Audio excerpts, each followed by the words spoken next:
आज हम इस वीडियो में बात करेंगे एक ऐसे इंजेक्शन के बारे में। अगर आप उस इंजेक्शन का इस्तेमाल करेंगे तो आपके जो है प्लेटलेट्स काउंट होते हैं वो बिल्कुल आसानी तरीके से बढ़ सकती हैं, यानी कि आपकी प्लेटलेट्स काउंट है वो बिल्कुल डबल हो सकती हैं। सो ये वीडियो आपके लिए काफ़ी ज़्यादा हेल्पफुल होने वाली है। सो आपसे रिक्वेस्ट है वीडियो को अंत तक जरूर देखना, और यदि आपको ये मेरे द्वारा दी गई जानकारी अच्छी लगे सो आप वीडियो को लाइक और चैनल को सब्सक्राइब भी जरूर कर देना। सो आज हम बात करेंगे रोमी इंजेक्शन के बारे में। रोमी एक ऐसा इंजेक्शन होता है जो कि इंटास कंपनी के द्वारा तैयार किया गया होता है। सो इसके बीच में साल्ट होता है रोमी प्लोस्टिमी रोमी प्लोस्टिम, जो कि एक ऐसा साल्ट होता है जो कि आपको 250 माइक्रोग्राम देखने के लिए मिल जाता है। और अगर हम बात करें इस इंजेक्शन के स्टोरेज कंडीशन के बारे में, तो ये इंजेक्शन आपको फ्रिज में रखना होता है, यानी कि ये आपको 2 से लेकर 8 डिग्री सेल्सियस में रखना होता है। और मैं आपको एक बात और बता दूं कि अगर आप इस इंजेक्शन को 8 डिग्री सेल्सियस से ऊपर रखते हैं तो हो सके आपका इंजेक्शन ख़राब भी होने के चांसेस ज़्यादा रहते हैं। सो ये तो है, हो गया रोमी इंजेक्शन के बारे में जानकारी।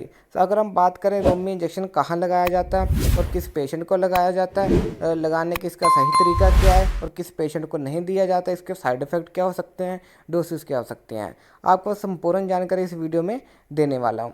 सो अगर हम बात करें रोमी इंजेक्शन के बारे में, उनसे पेशेंट को दिया जाता है अगर किसी पेशेंट की प्लेटलेट्स ज़्यादा कम हो गई हैं, यानी कि पेशेंट के 1.5 लाख से बहुत ज़्यादा कम आ गया है, 50,000 से भी कम आ गया है। सो उस कंडीशन में क्या होता है कि पेशेंट को थर्मो साइटोपेनिया हो जाता है, जो कि एक ऐसी कंडीशन आ जाती है जहां पेशेंट के ब्लीडिंग होना चालू हो जाती है।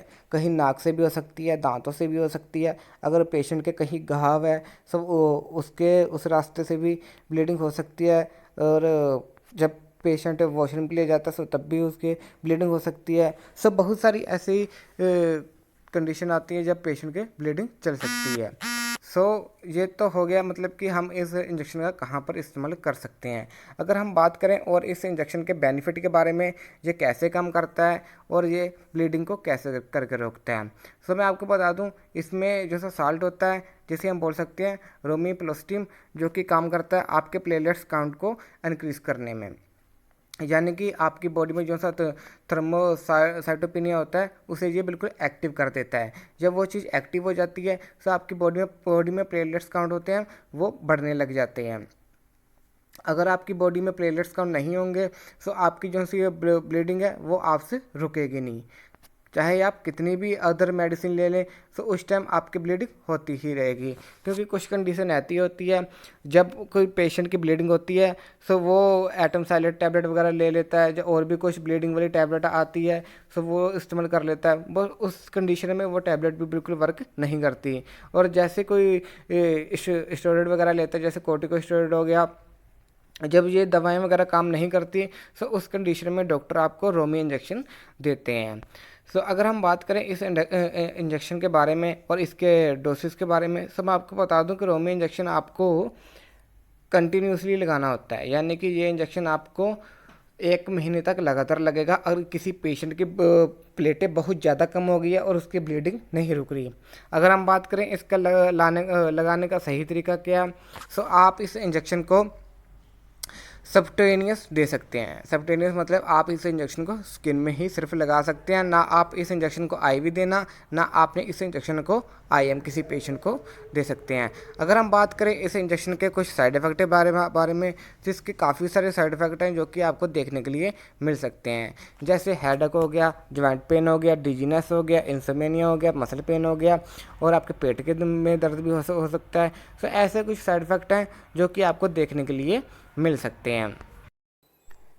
इसी के साथ अगर हम देखें कौन नहीं इस इंजेक्शन का इस्तेमाल कर सकता, अगर कोई पेशेंट अल्कोहल वगैरह कंज्यूम करता है और कोई लेडी प्रेग्नेंट है, ब्रेस्ट फीडिंग मदर है, सो उस टाइम आप अपने डॉक्टर से कंसल्ट करके ही इस इंजेक्शन का इस्तेमाल कर सकते हैं।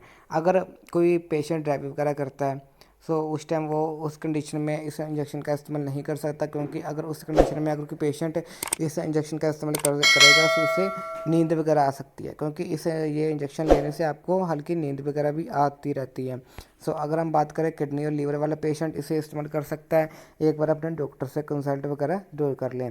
सो अगर आप इस इंजेक्शन को परचेज़ करना चाहते हैं, सो मैं आपको बता दूं ये आपको मार्केट में अराउंड 3000 का किसी भी मेडिकल स्टोर से बिल्कुल ईजिली मिल जाएगा। बट मुझे नहीं लगता आपको किसी रिटेल मेडिकल पे मिले, ये आपको किसी बड़े मेडिकल पर ही आपको ये इंजेक्शन मिल सकता है। और इस इंजेक्शन के और भी काफ़ी पॉपुलर ब्रांड हैं जो कि आप मार्केट से ख़रीद सकते हैं। जैसे हो गया एनप्लेट हो गया, ऑगप्लेट हो गया, और भी काफ़ी पॉपुलर ब्रांड है जैसे रोमी हो गया, जो सा मैंने आपको बताया रोमी सेट हो गया। ये काफ़ी सारे पॉपुलर ब्रांड हैं जो कि आप किसी भी मेडिकल स्टोर से परचेज़ कर सकते हैं। अगर आपको ये इंजेक्शन किसी मेडिकल स्टोर से नहीं मिल रहा तो आप इसे ऑनलाइन भी मंगवा सकते हैं। आप इंडियन मार्ट से मंगवा सकते हैं, फ्लिपकार्ट से भी या अमेजोन से, आप किसी भी साइट से इस इंजेक्शन को मंगवा सकते हैं। और इसी के साथ अगर हम बात करें कुछ परहेज के बारे में, अगर किसी पेशेंट की प्लेटलेट्स वगैरह ज़्यादा कम हो गई हैं तो वो क्या करे, अपने अच्छा पहले तो अपने खाने के ऊपर ध्यान दें। और टाइम टू टाइम आप अपनी कोई भी अगर मेडिसिन वगैरह लेते हैं तो उसको भी आप टाइम टू टाइम लेते रहे, क्योंकि अगर कोई भी मेडिसिन वगैरह अगर आप स्किप करते हैं तो हो सके आपकी जो से वो प्लेटलेट गिरने की क्षमता होती है वो आपकी थोड़ी ज़्यादा हो सकती है। सर मैं आपको बता दूं कि आप इस इंजेक्शन का इस्तेमाल करना बिल्कुल मत छोड़िए जब तक आपको डॉक्टर नहीं इसके बारे पूरे कन्फर्म कर देता कि अब आप बिल्कुल सेफ़ हो। सो टाइम टू टाइम आप अपनी प्लेटलेट्स काउंट भी चेक करवाते जाइए कि कहीं ये इंजेक्शन आपको कोई कुछ नुकसान तो नहीं पहुंचा रहा। आप अपना HB भी आप टाइम टू टाइम चेक करवाइए कि कहीं आपकी ब्लीडिंग के द्वारा ज़्यादा तो नहीं आपकी HB काउंट कम हो गए। तो ये सारे जो से प्रिकॉशंस होते हैं जो कि आपको अपने दिमाग में रखने होते हैं। अगर आप ऐसी ही ट्रीटमेंट करते गए, अगर आपने दिमाग में कोई प्रिकॉशंस वगैरह नहीं फॉलो किया तो हो सके आपके लिए दिक्कत भी हो सकती है। सो ये तो थे कुछ ऐसे इंजेक्शन के बारे में। अगर आप इस इंजेक्शन का इस्तेमाल करेंगे तो आपको काफ़ी ज़्यादा अच्छा रिजल्ट देखने के लिए मिल सकता है। सो इसी के साथ अगर आप कोई टैबलेट वगैरह लेना चाहते हैं प्लेटलेट्स को बढ़ाने के लिए, सो मार्केट में काफ़ी सारी पॉपुलर टैबलेट है जिसका आप इस्तेमाल करके आप अपने प्लेटलेट्स बिल्कुल ईजिली तरीके से बढ़ा सकते हैं। जैसे मैंने आपको बता दूं कि कैरिपिल के नाम से भी आती है, प्लेटीमैक्स के नाम से भी आती है, और भी काफ़ी पॉपुलर ब्रांड हैं जो कि आप किसी भी मेडिकल स्टोर से प्लेटलेट्स बढ़ाने की टैबलेट परचेज कर सकते हैं। बस इस टाइम मैं आपको बता दूं कि ये जो सा मैंने आपको इंजेक्शन बताया है ये सिर्फ वही पेशेंट इस्तेमाल कर सकता है जिसके ब्लीडिंग वगैरह ज़्यादा होती हो। हाँ, अगर किसी की हल्की फुल्की प्लेटलेट्स कम है तो उस टाइम आप टैबलेट खाकर भी उसे कवर कर सकते हैं। बट अगर किसी पेशेंट के ज़्यादा ब्लीडिंग हो रही है या उसके दांतों से ज़्यादा खून निकल रहा है, और अगर आपके कहीं घाव वगैरह हो गया तो उस रास्ते से ही आपके खून ज़्यादा निकल गया, तो उस कंडीशन में आप इस इंजेक्शन का इस्तेमाल कर सकते हैं। सो ये तो थी इंजेक्शन के बारे में जानकारी। अगर आपको मेरे द्वारा बताई गई जानकारी अच्छी लगे तो आपसे रिक्वेस्ट है आप मेरी वीडियो को लाइक और चैनल को सब्सक्राइब जरूर कर देना ताकि आने वाली वीडियो का नोटिफिकेशन आपको टाइम टू टाइम मिलता रहे। तो इसी के साथ आप नीचे कमेंट करके ये भी बताना कि अब आपको नेक्स्ट वीडियो किस टॉपिक पर चाहिए। आप जिस टॉपिक की डिमांड करेंगे सब मैं नेक्स्ट वीडियो आपके लिए उसी टॉपिक पर लाता रहूँगा। अब हम मिलते हैं किसी नेक्स्ट वीडियो में। Thank you, thanks for watching.